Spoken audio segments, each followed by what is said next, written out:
So we're going to be looking at the convergence of ascetical theology and hagiographical motifs in Adomnán's Life of Columba. So the purpose of this presentation is to highlight the role of St Columba of Iona and his successor and biographer, St Adomnán, in the early Irish reception and development of what is known as the New Adam motif.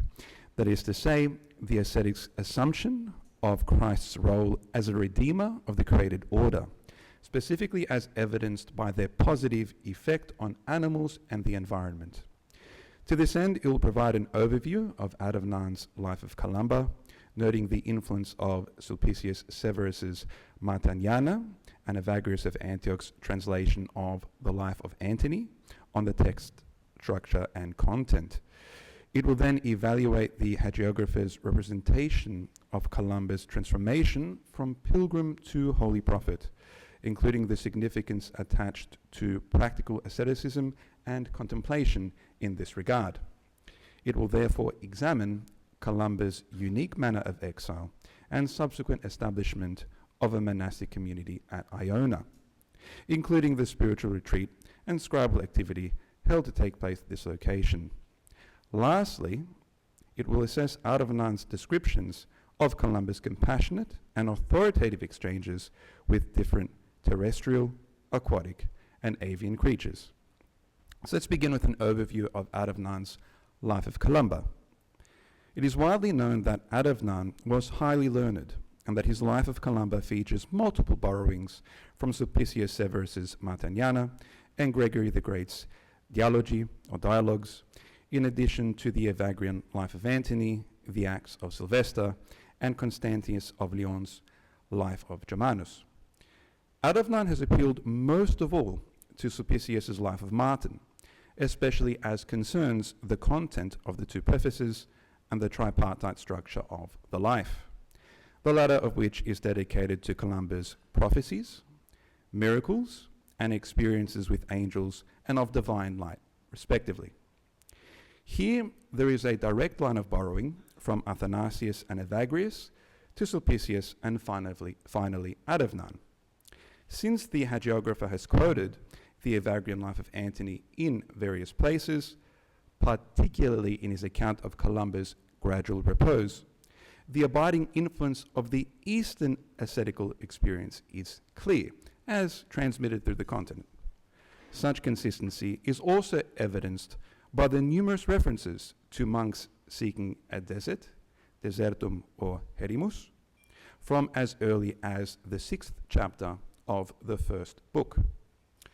Otherwise, Adomnán has been influenced by the oral tradition of Iona, having cited the testimony of different members of his community at least 10 times.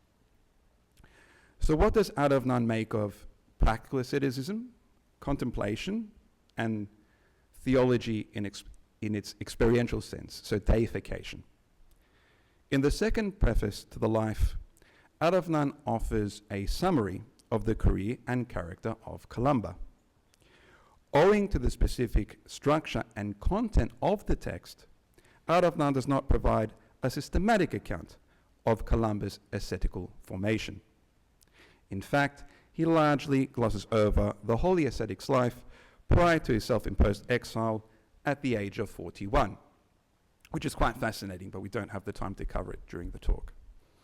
What matters is that Adomnán has in fact related Columba's progression through practical asceticism and contemplation to the state of holiness in a manner consistent with his Byzantine, continental, and insular contemporaries, albeit in a less systematic fashion. When I refer to insular, I mean of the islands, namely of the British Isles and Ireland. This is apparent in his presentation of Columba's exile and interactions with the wider world, which we can only examine briefly today owing to time constraints. May it suffice to state that Adomnán's description of Columba as one who sailed away from Ireland to Britain, desiring to go on a pilgrimage for Christ, de Scotia ad Britanniam pro Christo peregrinari volens navigavit, suggests that he left his native home for devotional reasons. Indeed, the Latin term peregrinor and its derivatives indicated the highest form of ascetical renunciation for the early Irish. Peregrinatio was largely a Western monastic phenomenon that consisted in perpetual exile from the comforts of this world, all of which were believed to pose a distraction to the spiritual life. It was therefore considered a type of martyrdom in which the faithful died to the world that they might live in and for Christ. It was particularly austere in the Irish context, given the high value which the general society placed on familial ties, as well as its powerful sense of patriotism, predominantly landed wealth, and various legal restrictions with regard to travel. Besides the material aspect, the phenomenon was rooted in the scriptures, specifically the Old Testament narratives of Israel's journey to the Promised Land, as we find it in Exodus, Numbers, and Deuteronomy, the Assyrian and Babylonian exiles, as featured in 1 Chronicles and Jeremiah, and God's commandments to Abraham to leave his parents' home, specifically in Genesis chapter 12, verse 1. The final major influence was the tradition of the Desert Fathers, whose withdrawal from the world and subsequent physical abstentions were held to foster solitary contemplation, leading to union with God, best manifested in the experience of the divine light, which echoes the Transfiguration. It is noteworthy that this experience came to be articulated in philosophical terms by such figures as Saints Gregory of Nyssa and Maximus the Confessor. So you have the popular representation in the Vitae and the lives, and then you have the philosophical articulation amongst certain church fathers, perhaps best St. Maximus. Judging from Adomnán's text, Columba's formation appears to have been somewhat different from that of most Byzantine, continental, and insular ascetics. Take, for example, Adomnán's contemporaries, Saints Cuthbert of Lindisfarne and Guthlac of Crowland, who each spent a significant time alone in unknown, isolated areas as part of their formation, as part of their path towards deification. The hagiographer has instead chosen to emphasize Columba's numerous pastoral and practical interactions with clerics and lay people. It has also been shown from other sources that Columba returned to Ireland at least twice, in 575 and 585 to be precise. As concerns the numerous interactions with lay persons on the part of Columba and his disciples, Adomnán has suggested that their impetus to retreat to the wilderness was balanced with the ascetical virtue of hospitality. This attitude was certainly derived from the tradition of the Desert Fathers. In a manner highly reminiscent of Gregory the Great, Adomnán has intimated that contemplation must ultimately give way to practical asceticism, consisting in good works when the laborers are few. This is demonstrated within the Life of Columba, Book 1, Chapter 20, concerning the ascetic's prophetic vision of the fate of the peregrinus by Biden. In brief, the ascetical pilgrim obtained Columba's blessing before setting out to find a desert in the midst of the ocean, desertum in oceano. After Baden's departure, Columba revealed that the pilgrim would not be buried in the wilderness, but a place over which a woman would eventually drive sheep. Adomnán affirms that Biden was compelled to return home after failing to find a desert, eventually becoming the head of a monastic community named Lathreginden in the Oakwood of Calgach, which is now Derry. Sometime after his repose and burial, the site became a refuge for neighboring victims of war, including women and children. One woman was subsequently caught driving her lambs over the ascetic's grave, thereby compelling the local priest, Maloidron of the tribe of the Mokokurin, to marvel at the fulfillment of Columba's prophecy. As affirmed by Jonathan Wooding and Anthony Grimley, Adomnán intended to highlight the permeability between the broader social and religious dimensions of the Christian faith, and the associated need for monastics to maintain their humility in service of their neighboring communities. To quote Wooding and Grimley, the monastery, like the Jerusalem temple of the Old Testament, had a closed inner sanctum that excluded the everyday person. The divisions of the Christian monastery are not, however, as exclusive as those of the temple. More important now is the vocation to serve. Columba and his community at Iona therefore embraced both Cenobitic and Eremitic customs, living alone in separate huts and coming together for prayer within an oratory, the monastic village having been comprised of various small buildings. The regimen consisted in fasting, vigils, and manual labor such as farming, as well as the composition and recitation of hymnody. Columba's respect for poetry being attested to by his defense of the bards at the Synod of Drumseat in Derry, which is quite fascinating, but a subject for another time.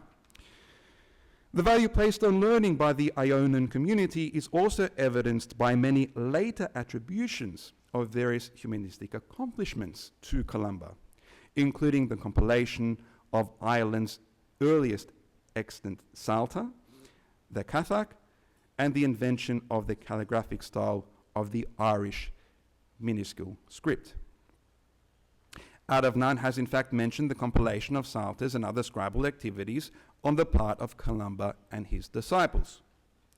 And it ought to be highlighted that the hagiographer's own theological acumen demonstrates the important role of Iona as a monastic school for later generations.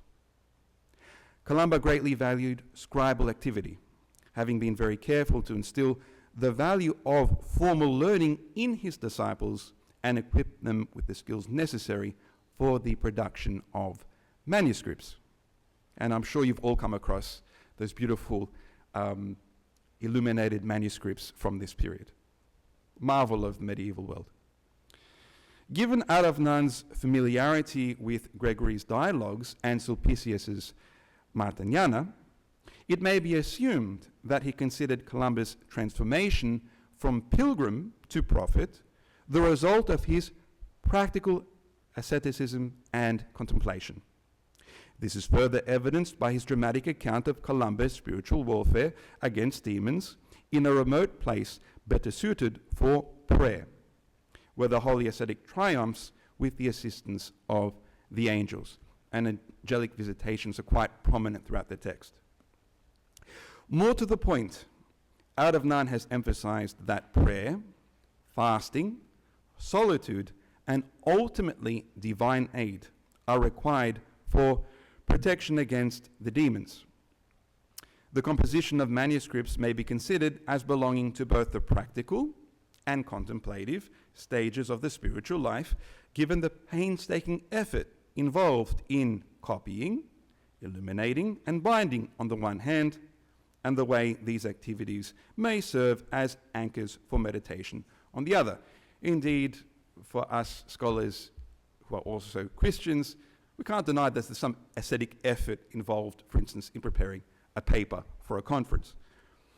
The Ionian community chose to elevate, therefore, rather than transcend what church fathers such as Gregory of Nyssa and Maximus the Confessor have identified as garments of skin in the exegesis of Genesis chapter 3, verse 21. So you may recall, Adam and Eve are expelled from paradise in order to survive the disastrous existential consequences of their fall, God equips them with garments of skin, technology, in other words, clothing exploited from the environment.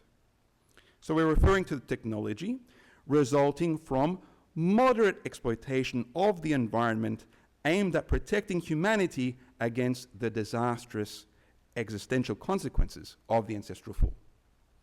The open approach of the Ionian monks owed to their direct involvement with their neighboring communities. This does not preclude their appreciation for holy ascetics as compassionate restorers of creation. Adomnán clearly placed Columba in this category, as evidenced by his depiction of the latter's encounters with different animals.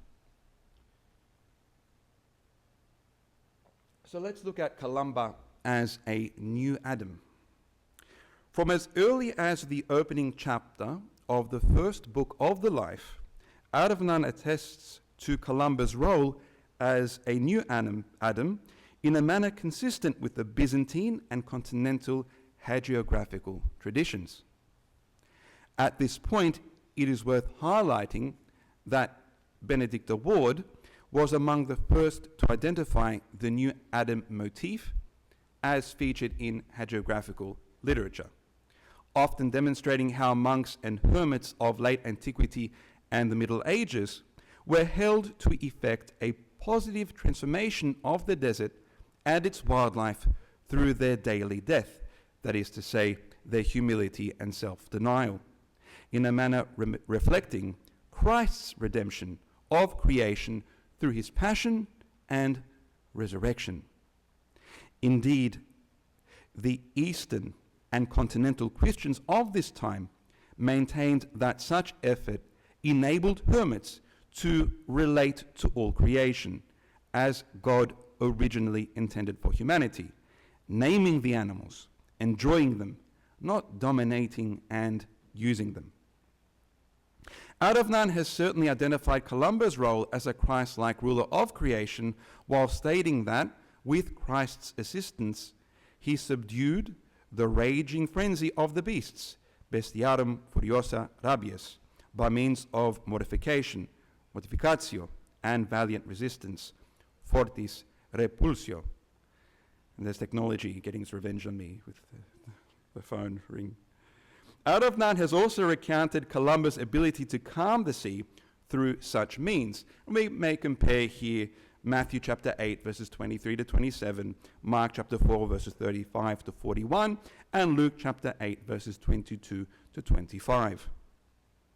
It is noteworthy that Adomnán's initial depiction of Columba as a providential tamer of animals is nested within brief and tacit comparisons to Christ as he is depicted in the New Testament.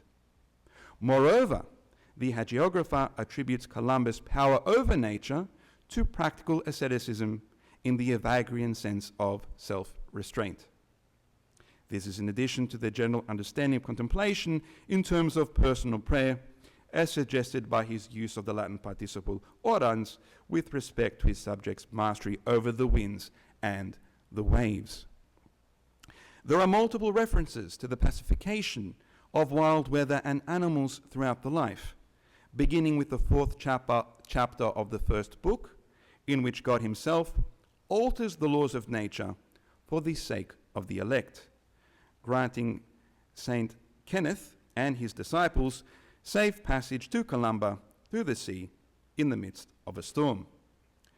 In most other instances, Columba is an active agent cooperating with God, as in the case of, firstly, his restoration of a fruit-bearing tree, secondly, production of a crop after the appropriate season, and thirdly, perception of an incoming pestiferous cloud for which he immediately formulates a natural cure.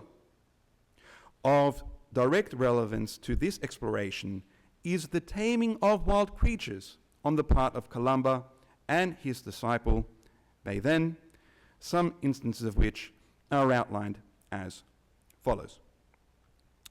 So we've got, for instance, Columba's encounters with a whale and a wild boar. Adomnán describes Columba's power over animals in the 26th to 28th chapters of the second book of the Life, which concern a wild boar, a large sea monster, and Iona's entire population of snakes, respectively.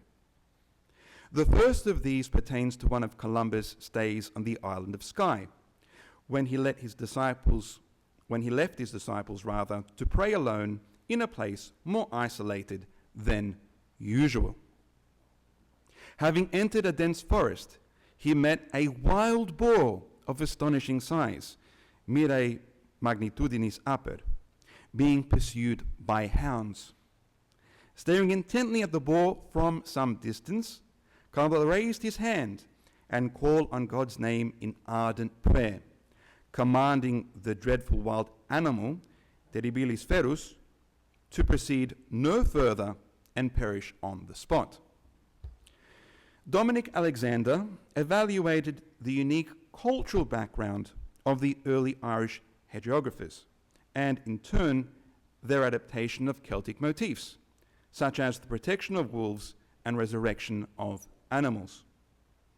He noted that while it is generally held that the Celtic hagiographers instinctively appreciated nature's central place in creation, we must not underestimate the deep influence of the patristic tradition in this regard. Alexander subsequently highlighted Adomnán's desire to emphasize Columba's role as a successor to major saints of the wider church, chiefly by describing his possession of powers and virtues attributed to Martin and similar figures.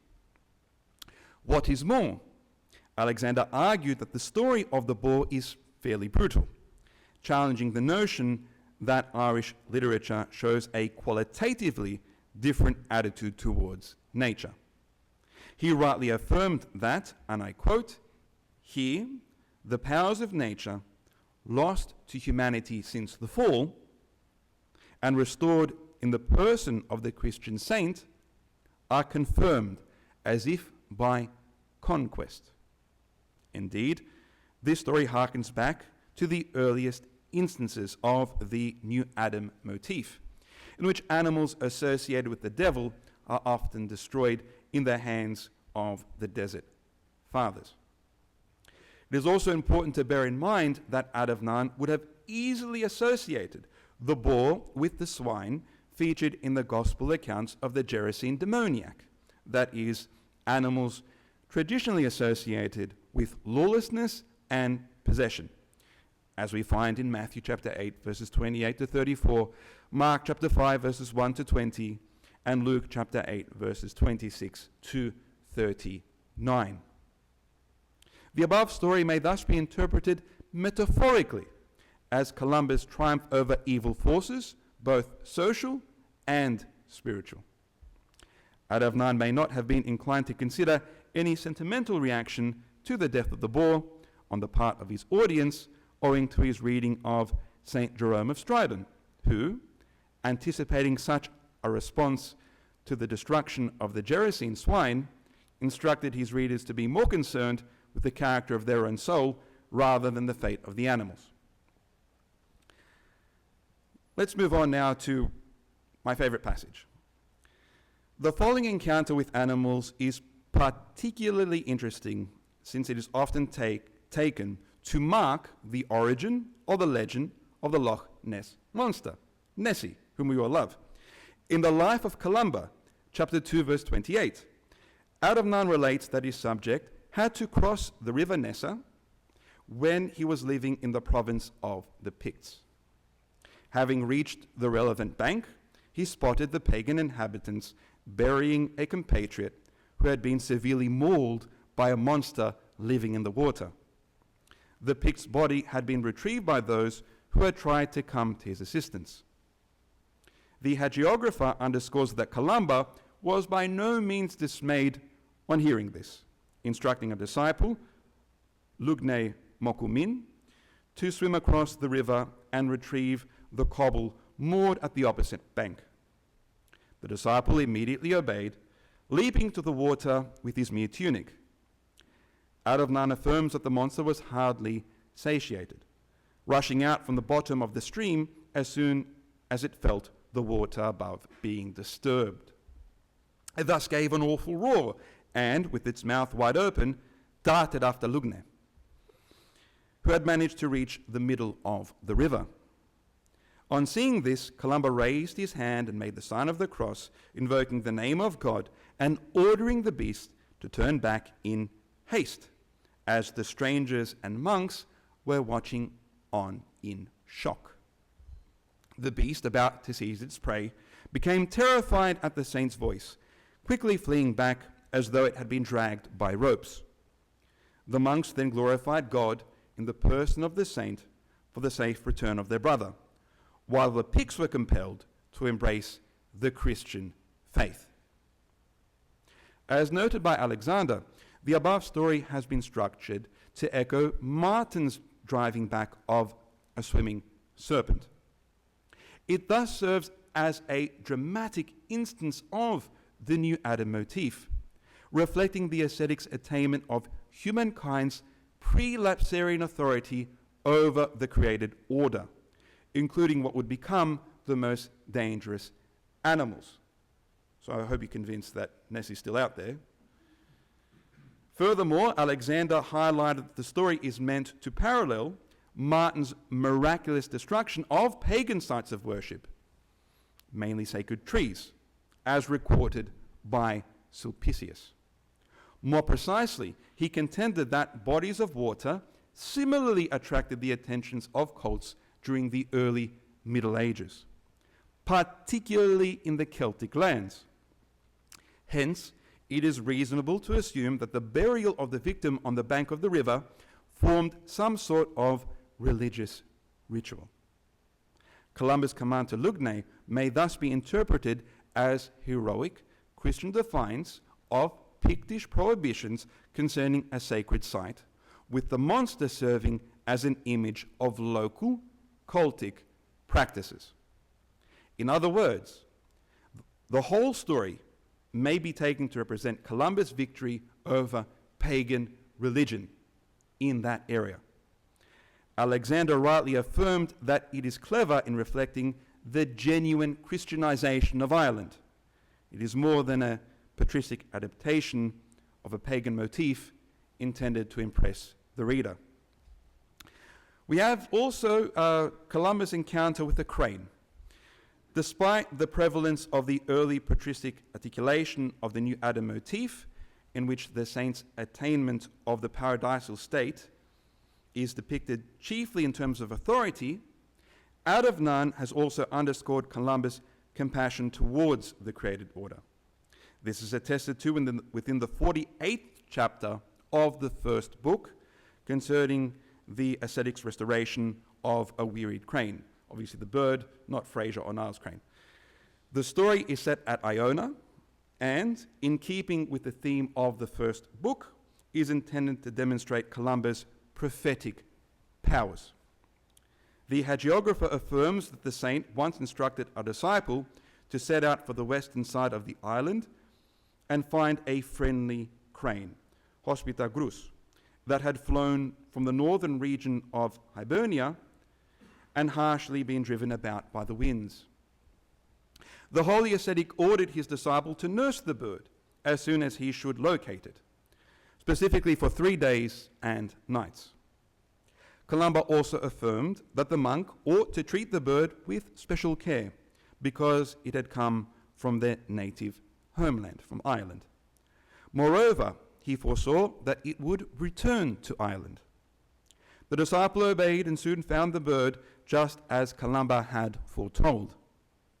He subsequently carried the crane to a nearby dwelling and fed it, entrusting the animal to his host. On returning to the monastery, the disciple was immediately blessed by Columba, who once again prophesied the bird's departure. The crane then returned with renewed strength to Ireland. Alexander contended that Adomnán did not take this story very seriously, principally on account of his assertion within the title that it concerns a lesser matter, res minor.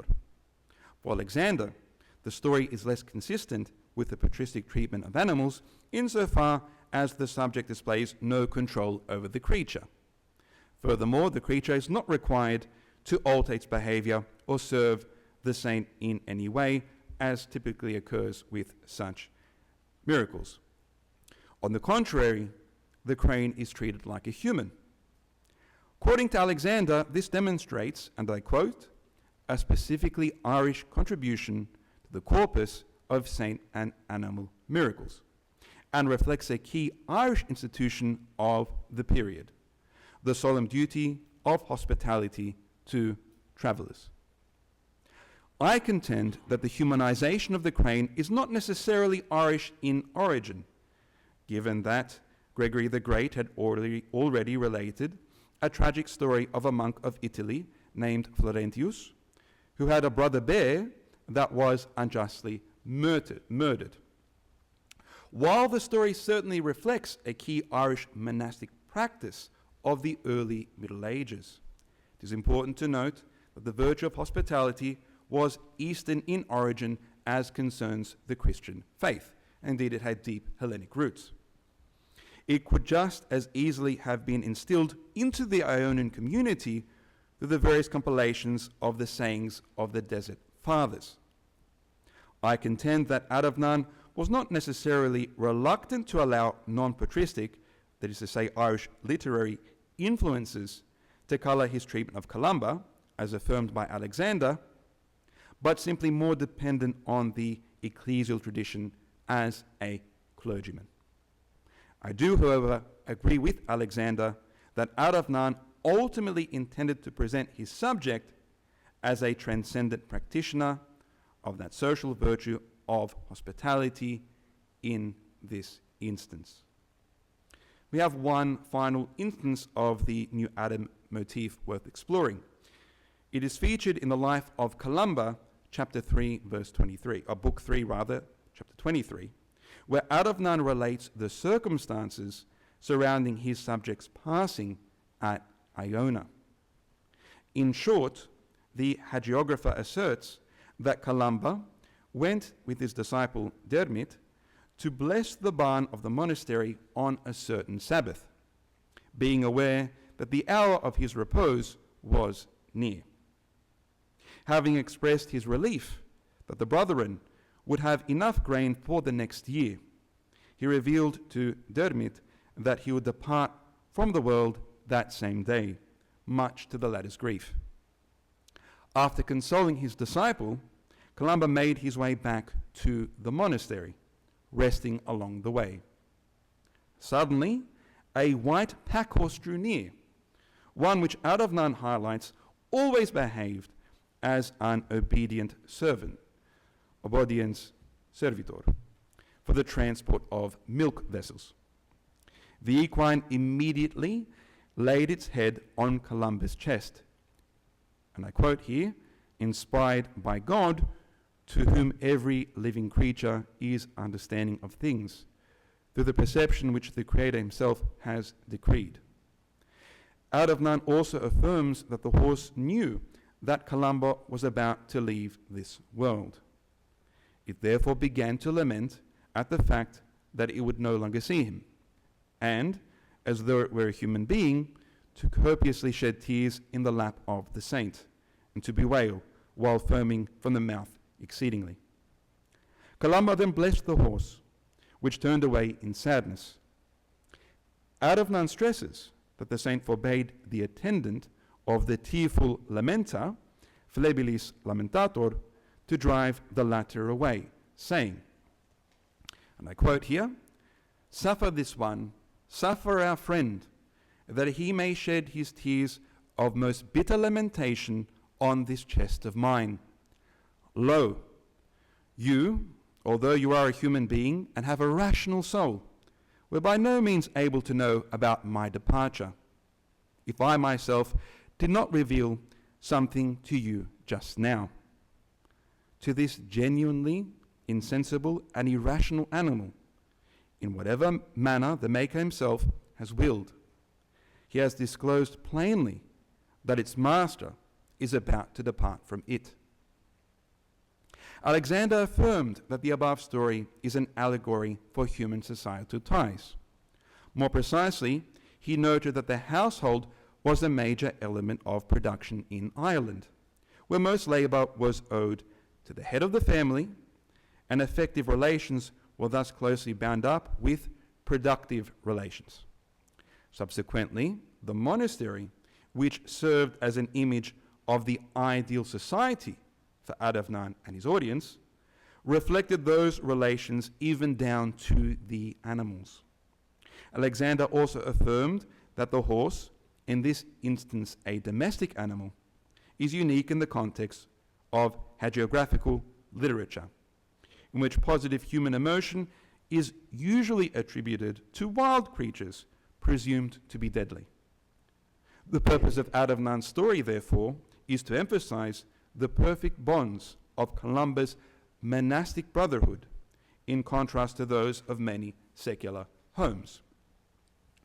While Alexander's interpretation of the story has value, I disagree with his contention that it is purely an allegory for society with no underlying relation to the natural world. It is clearly associated with the new Adam motif, even though Columba merely blesses the horse. More to the point, he is repeatedly referred to as its true master, in contradistinction to the callous attendant. The story also attests to the increased appreciation for the existential rapport between humans and animals during the Middle Ages, especially bearing in mind that Adomnán inherited the tale from previous generations of monks at Iona. The hagiographer himself contributed to this appreciation through his unique emphasis on Columba's compassionate treatment of the equine. In addition, while Adomnán has described the horse as somewhat lacking in rationality when compared to human beings, he has nonetheless underscored its significant place within the created order through his assertion that God chose to provide it with direct knowledge of the future. It also has an emotional capacity comparable to that of humans, behaving much like Dermot. Some concluding remarks. Acknowledging the moderate use of animals on the part of the Ionian community, including its tending of livestock and consumption of meat, which we haven't covered, Adomnán has nonetheless presented Columba as a new Adam. The ascetic has been depicted as part of a long succession of redeemers of creation, both directly and through his intercessory prayers for his disciples, as demonstrated by the engaging accounts of his interactions and instructions concerning animals of the land, sea, and sky. Columba's acquisition of the paradisal or prelapsarian state has been articulated in terms of absolute command over the created order and Christ-like affection for it. On a related note, Adomnán has presented Columba's progression from pilgrim to prophetical mediator of the different aspects of reality through the traditional stages of practical asceticism and contemplation, however unsystematically. For the hagiographer and his subject, the former consisted in fasting, vigils, and the diligent production of written material intended for worship, in addition to moral and spiritual instruction. Likely owing to the influence of Gregory the Great, it also demanded good works and, to this end, a fair amount of social interaction. Manuscript and book production at the same time served as an anchor for meditation for Columba, Adomnán, and their respective followers, who were possibly inspired in this regard by Martin's community at Marmoutier in Gaul. Nonetheless, Adomnán has described earnest contemplation culminating in the immediate and full experience of divine mysteries, signified by angelic visitations and experiences of the divine light in the context of isolation. The hagiographer has therefore syncretized Byzantine and continental conceptions of the path towards holiness in his portrait of Columba, by whom his entire community was probably influenced on this subject. Thank you very much for your attention.